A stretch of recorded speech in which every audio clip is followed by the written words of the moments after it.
केदारनाथ हमारे महादेव के 12 ज्योतिर्लिंग में से सबसे मुश्किल ज्योतिर्लिंग। यह जाना किसी तपस्या से कम नहीं है। हर हर महादेव दोस्तों, इस वीडियो में मैं आपको पूरी जानकारी दूंगा केदारनाथ यात्रा की।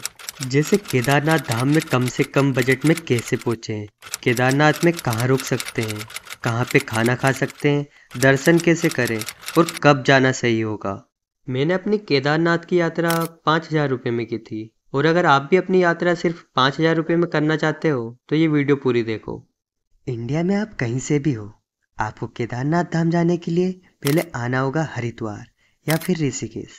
भारत के लगभग हर बड़े शहर से हरिद्वार के लिए डायरेक्ट ट्रेन चलती है। अगर आपको डायरेक्ट ट्रेन नहीं मिलती तो आप दिल्ली आकर वहाँ से भी ट्रेन या फिर बस करके हरिद्वार पहुँच सकते हो।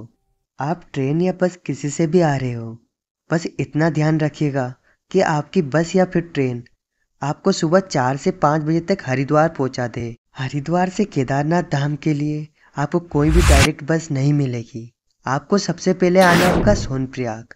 हरिद्वार से सोनप्रयाग की बस आपको रेलवे स्टेशन के जस्ट बगल में और बस स्टैंड के जस्ट सामने मिल जाएगी। सोनप्रयाग की बस रात के 2 बजे से ही लाइन में लगना शुरू हो जाती है और सुबह 3 बजे से सुबह 11 बजे तक लगातार बस चलती है। बस का किराया 520 रुपये लगेगा। तो अगर आप सुबह 6 बजे वाली बस ले लेंगे तो आप शाम के 4 बजे तक सोनप्रयाग आराम से पहुंच जाएंगे। अगर आप शाम के 4 बजे तक सोनप्रयाग पहुंच जाते हो तो तुरंत अपना रजिस्ट्रेशन करवा लो। अगर आपको लाइन से बचना है तो आप अपना रजिस्ट्रेशन ऑनलाइन भी चारधाम यात्रा वेबसाइट पर जाके करा सकते हैं। अगर आपका ऑनलाइन रजिस्ट्रेशन नहीं हो पाया फिर भी कोई दिक्कत नहीं है, आपका सोनप्रयाग में रजिस्ट्रेशन बड़े ही आराम से हो जाएगा। तो सोनप्रयाग में रजिस्ट्रेशन करा के शाम को ही 50 रुपये की शेयरिंग टैक्सी लेके पहुंच जाओ गौरीकुंड, क्योंकि सुबह के टाइम टैक्सी के लिए घंटों लाइन में लगना पड़ता है। तो गौरीकुंड पहुंच के सबसे पहले एक रूम बुक कर लो, जो कि तुम्हें 1000 से 1500 रुपये में मिल जाएगा। अगर आप बजट में ट्रेवल कर रहे हो तो आप शेयरिंग रूम ले लो, जो आपको 200 से 500 रुपये के अंदर मिल जाएगा।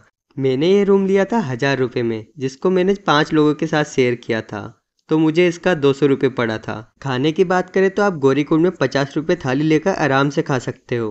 तो आज की रात डिनर करके आराम करो और अगले दिन सुबह सुबह उठकर गौरीकुंड के गर्म पानी के कुंड में स्नान करो और अपनी केदारनाथ की चढ़ाई शुरू करो। वैसे केदारनाथ धाम जाने के लिए आप लोगों के पास कई सारे ऑप्शन रहेंगे। आप घोड़ा करके जा सकते हो, आप पालकी भी कर सकते हो, नहीं तो आप पिट्ठू करके भी जा सकते हो। अगर आपको टिकट मिल जाए तो आप हेलीकॉप्टर से भी केदारनाथ धाम डायरेक्ट पहुंच सकते हो। केदारनाथ जी की चढ़ाई पे आपको हर जगह बहुत सारी दुकानें मिलेगी, जहां आप आराम करते खाते पीते केदारनाथ धाम तक पहुंच सकते हो। केदारनाथ धाम की ट्रैकिंग 22 किलोमीटर की है, जिसको कंप्लीट करने में आपको 8 से 10 घंटे लग सकते हैं। तो अगर आप अपनी चढ़ाई सुबह के 6 बजे स्टार्ट कर दोगे तो आप शाम के 4 बजे से 5 बजे तक केदारनाथ धाम में बड़े ही आराम से पहुंच जाओगे। तो केदारनाथ धाम पहुंचते ही सबसे पहले आप एक रूम बुक कर लो, नहीं तो एक टेंट बुक कर लो। और हाँ, आपका रूम जितना मंदिर के पास होगा उतना ज़्यादा किराया लगेगा। मैंने मंदिर से 500 मीटर की दूरी पे एक रूम लिया था 2000 में, जिसको मैंने 5 लोगों के साथ शेयर किया था, तो मुझे सिर्फ 400 रुपये देने पड़े।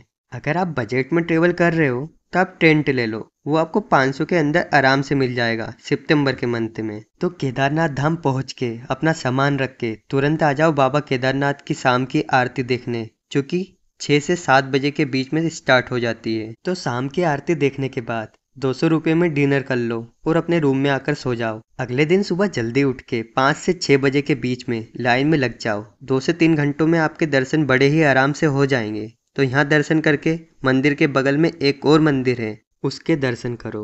उसके बाद भीमशिल के दर्शन करो। यह वही भीमशिल है जिसने 2000 की आपदा में आकर केदारनाथ मंदिर को बचाया था। इसके दर्शन करने के बाद मंदिर के बगल में ही जाओ, वहाँ अमृत कुंड है, यहाँ से जल भर लो। यहाँ पे बाबा केदारनाथ के ऊपर चढ़ाया गया जल इकट्ठा होता है। इन सब जगहों के दर्शन करने के बाद चले जाओ आदि गुरु शंकराचार्य जी की समाधि देखने के लिए। फिर चले जाओ बाबा काल भैरव के दर्शन करने के लिए। यहाँ जाने के लिए आपको 500 मीटर की सीधी चढ़ाई करनी होगी। बाबा काल भैरव के मंदिर से आपको पूरे केदारनाथ घाट का एक बर्ड आई व्यू देखने को मिलेगा।